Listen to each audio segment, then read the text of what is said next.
4월 4일, 벌써 월요일입니다. 한 주를 시작하는 월요일인데요. 네, 제가 그 토요일까지만 하고 좀 일요일은 쉬었어요. 네, 일요일날 가끔 쉬는 날도 있어야겠죠. 그 전에는 이렇게 뭔가 뭐 청소를 한다거나 어떤 목표가 있었을 때는 내가 이겼어요. 내 몸을. 그랬는데 이게 그래서는 안 되겠더라고요. 그랬다가는 오히려 좀 상황이 나중에 더 안 좋아질 것 같아서 그럴 경우에는 정말 손 하나 까딱하기 싫은 날 거의 시체처럼 누워있을 때가 있어요. 근데 그게 이제 필요하더라고요. 네, 사람은 기계가 아니니까요. 자, 오늘 월요일이고요. 어떤가요?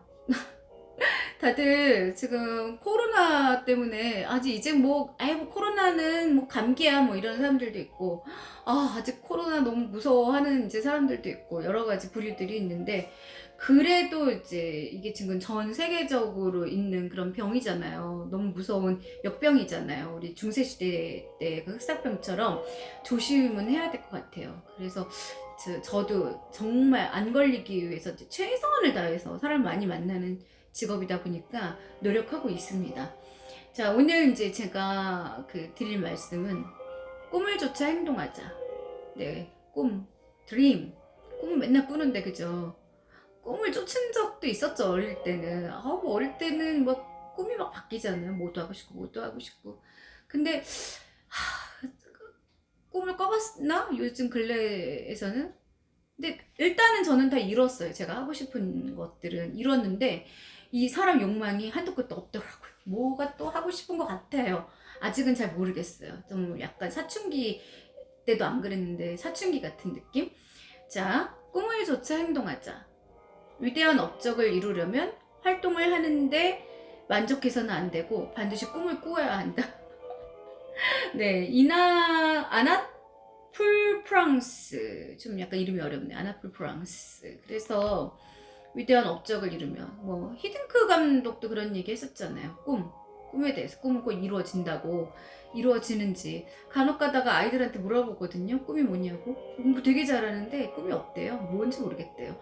찾는 중이래요. 그래도 그럴 수도 있겠죠. 뭔가 하고 싶은 게 있다는 것 자체가 축복받은 거죠. 자, 보면 우리는 집과 직장에서 제 역할을 하면서 삶을 영위해 갈 수 있다.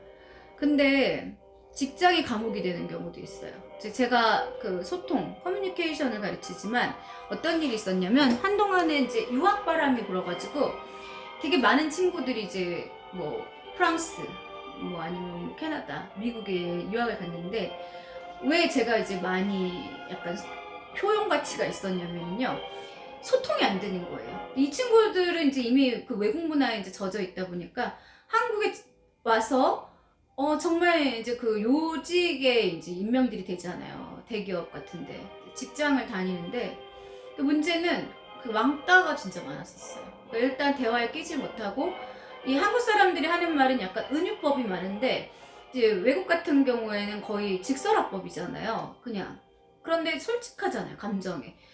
한국은 아직까지는 좀 그렇진 않아요. 왜냐하면 또 너무 솔직하고 직설적이어도 되바라졌다고 해가지고 욕을 먹는 그런 상황들이 많으니까 이 친구들이 심리 치료들을 되게 많이 받으러 다녀서 스피치를 많이 배우러 왔었어요. 그래서 뭐가 가장 문제냐고 그랬더니 나는 도대체가 이 사람들이 말하는 게 이해가 안 간다는 거예요. 그리고 자기네들은 자기네 이야기를 하면은 이쪽에서 되게 오해를 하고 받아들이는 경우가 있어서 거기에서의 그 어떤 갭들이 공간이 스페이스가 생기다 보니까 이제 문제점들이 되게 많이 노출이 되는 거죠. 그래서 이제 한동안에 그런 어떤 인터퍼스널십, 대인관계에 대한 어떤 스피치, 그게 이제 유행을 했었는데 요즘에도 가만히 보면은요, 말은 다 나타내 주잖아요. 심리적인 거. 내가 소심하면 말을 더듬어요. 그리고 말이 약간 이 어휘 자체가 매끄럽지가 못하고, 그리고 너무 강한 사람 같은 경우는 말이 공격적이고 또 직설적이고, 그래서 심리적인 요인도 말과 함께 간다는 거, 그거를 좀 아셔야 될 것 같아요. 그래서 대부분은 그렇게 살고 있다. 그냥 뭐 직장하고 집하고 이렇게 이제 영위하면서 살고 있죠.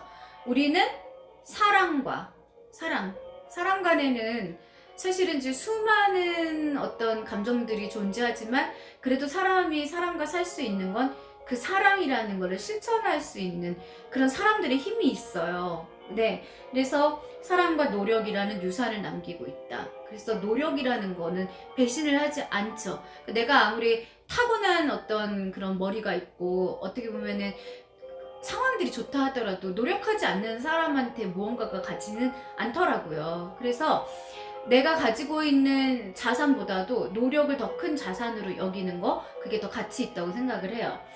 이런 삶은 전혀 문제가 없다. 자, 문제가 없다. 문제가 없는 삶이 있을까요? 누구나 다 살면서 되게 막 그 높낮이의 차이지, 롤러코스터 같은 사람이 있는 반면에 좀 약간 좀 안 좋았다가 좋았다가 이런 사람들이 있고, 어떤 사람은 정말 저 하늘까지 갔다가 지하로 뭐 갔다가 뭐 정신을 못 차리는 경우도 있고, 여러 가지의 그 삶의 그 각양각색의 다양한 유형이 있다고 생각을 합니다. 그러나 이 수준을 넘어서, 아니 훨씬 넘어서서 과감히 꿈을 꾸는 사람도 있다. 그러니까 용기 있는 사람들 있잖아요. 그러니까 내가 말이 앞서지 않는 거죠. 일단은 뭔가 생각을 하고 있다가 행동을 해서 그 다음에 사람들한테 알리는 사람. 그게 진짜 멋있는 사람 아닐까요? 옛날에 집에, 어떤 집에 가면은, 저희 집도 마찬가지지만 가훈이 항상 있잖아요. 솔선수범. 먼저 행동을 해서 남한테 모범을 보이는 거.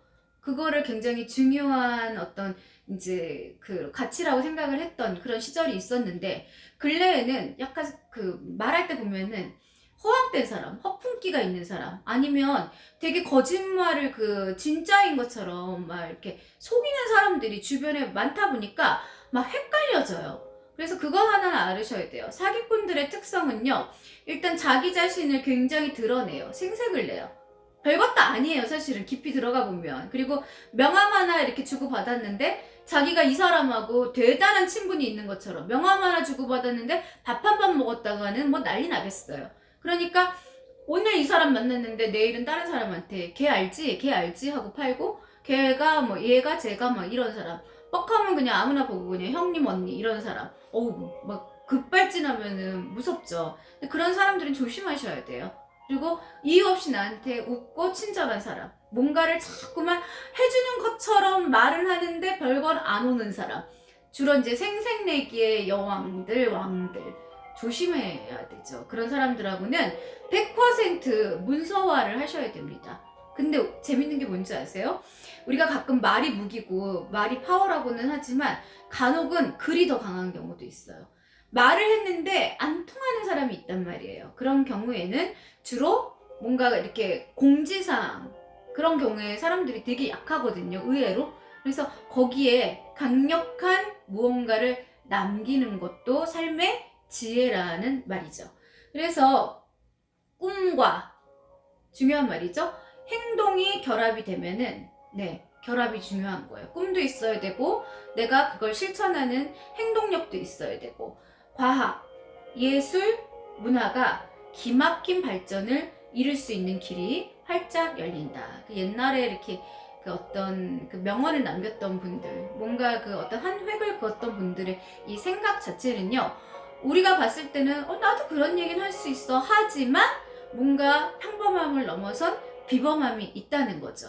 그래서 사람이 딱 사람을 만났는데 막 그 기가 막 빨리는 것 같은 정말 에너지 뱀파이어의 유형이 있는 반면, 내가 이 사람을 만났는데 내 삶이 달라졌어, 이런 유형의 사람들도 분명히 있습니다.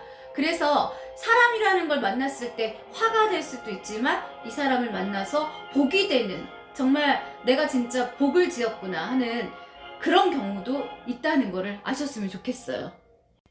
저는 교육의 힘을 굉장히 믿는 사람 중에 하나거든요. 그러니까 사람은 끊임없이 학습하고 교육하고 또 무언가는 회의를 거쳐서 대화를 해서 잘못된 점은 잡아나가고, 그래서 계속해서 지식을 습득하는 것. 나이가 들어서까지, 내가 아니면 죽을 때까지. 그래서 무언가를 항상 배우려고 노력하는 사람, 배우는 거에 흥미가 있는 사람들을 보면은요, 정신이나 마인드, 뇌가 진짜 건강해요. 고여있는 분이 진짜 무섭더라고요. 그래서 사람을 만났는데 나는 정말 사람한테 의심이 많고 항상 사람한테 내가 뭔가 기브앤테이크가 안 되고 뺏기는 것 같은 느낌이 들어, 이런 생각을 갖지 말고, 내가 어떤 사람을 강연장에서 만날 수 있잖아요. 근데 저 교수님이 이야기를 하는데 내가 뭔가 하고 맞은 듯한 느낌과 함께 나의 꿈이라는 게 확 생겨버렸어요. 그래서 그 꿈을 향해서 매진을 해서 나중에는 이제 그 꿈을 이뤘을 때 그 희열감, 그쵸? 그래서 우리가 간혹 보면은 연극 무대를 갔는데 나는 그동안에는 하고 싶은 게 없었어요. 그랬는데 연극 무대를 가서 어떤 배우가 연기하는 그 진심 어린 모습을 보고 내가 쇼크를 딱 먹어가지고 그 다음부터 이 연극 영화과를 가서 뭐 배우가 됐어요. 이런 케이스들도 되게 많고요. 나는 어제까지는요, 정말 그냥 방에서 밥이나 축내는 정말 아유 넌 커서 뭐가 될래 하고 엄마가 이제 그랬었는데, 어느 날 어떤 강연장을 갔는데 이 사람이 말하는 그 메시지가 나한테 확 와닿아서 나한테 동기부여가 됐어요 하고, 이런 경우가 많은 거예요. 그래서 사람을 만날 때는요, 그냥 항상 긍정적인 영향을 줄 수 있고, 그리고 허상을 쫓는 사람들이 아니라 내가 잘못된 길을 갈 때 정말 그 직언을 해주고 충언을 해주면서, 그러면서 이렇게 약간 모난 거를 이렇게 다듬어주는 그런 사람을 만나야 내 인생도 올바른 길을 쭉 갈 수가 있죠. 자, 가끔 가다가 억울하다고 나도 좀 삐뚤어질 거야, 나 막 살 거야, 뭐 이런 친구들 간혹 있어요. 그래봤자 남이 피해를 보는 게 아니에요. 결과적으로 돌아오는 거는 내가 피해를 보는 거죠. 내 자신이 망가지는 거잖아요. 근데 사람들은 그거를 우리가 남보라고 사는 세상은 아니잖아요, 사실은. 내가 세상을 살아감에 있어서 남의 물론 시선도 중요하고 사회적 포지션도 중요하고 다 중요하지만 결과적으로는 그것도 그 사람들은 일시적으로 지나갔을 때는 그만큼 나한테 대단한 큰 관심을 두지 않는다는 거죠. 내가 하루를 살아감에 있어서 정말 충실했는가, 최선을 다했는가, 나한테 미안한 짓을 웬만하면 안 했는가, 그리고 내가 뱉은 말이 남한테 큰 상처를 주지는 않았을까, 아니면 내가 나 자신한테 너무 관대하지 않고 나를 공격하진 않았을까 하고 반성을 해가면서 발전을 해가는 그런 사람들이 멋있는 거지. 뭐 항상 남을 욕한다고 해서 거기서 같이 섞여가지고 똑같이 비굴하게 막 남을 욕한다거나 아니면은 그 남의 그런 부러움을 갖다가 질투한다거나, 그건 아니죠. 근데 간혹 가다가 부러우면 지는 거다, 뭐 이런 유행어도 이제 흔하지만, 뭐 어떤 심리학자가 그런 얘기 하더라고요. 부러우면 부러운 거다. 네, 부럽죠 뭐. 네, 어우 부럽네, 이쁘네, 잘 나가네. 그래, 근데 나도 할 수 있어. 마냥 샘부릴 게 아니라 그래, 당신도 하는데 나도 한번 해볼 거야, 이런 마인드가 중요하지 않을까, 그런 생각을 해봅니다. 네, 지금 막 코로나 막 퍼진다고 뭐 쟤도 걸리는데 뭐 나라고 뭐 아유 나는 뭐 이제 뭐 이렇게 된 이상 뭐 어쩔 수 없어 하고 자포자기 하는 게 아니라, 네, 이야기가 좀 딴 데로 샜지만 그럴수록 나라도 안 걸려서 주변 사람들한테 되도록이면 이렇게 민폐 끼치지 않는 그런 삶을 살도록 노력을 하는 게 맞지 않을까요? 네, 그래서 무엇보다도 스스로의 모든 것, 건강, 그리고 내 어떻게 보면은 어떤 마인드, 모든 건 다 나하기에 달려 있다는 거, 그걸 잊지 않으셨으면 좋겠습니다. 감사합니다. 네, 자, 월요일 마무리 잘 하시고요. 저는 물러가겠습니다. 구독과 좋아요 부탁드릴게요.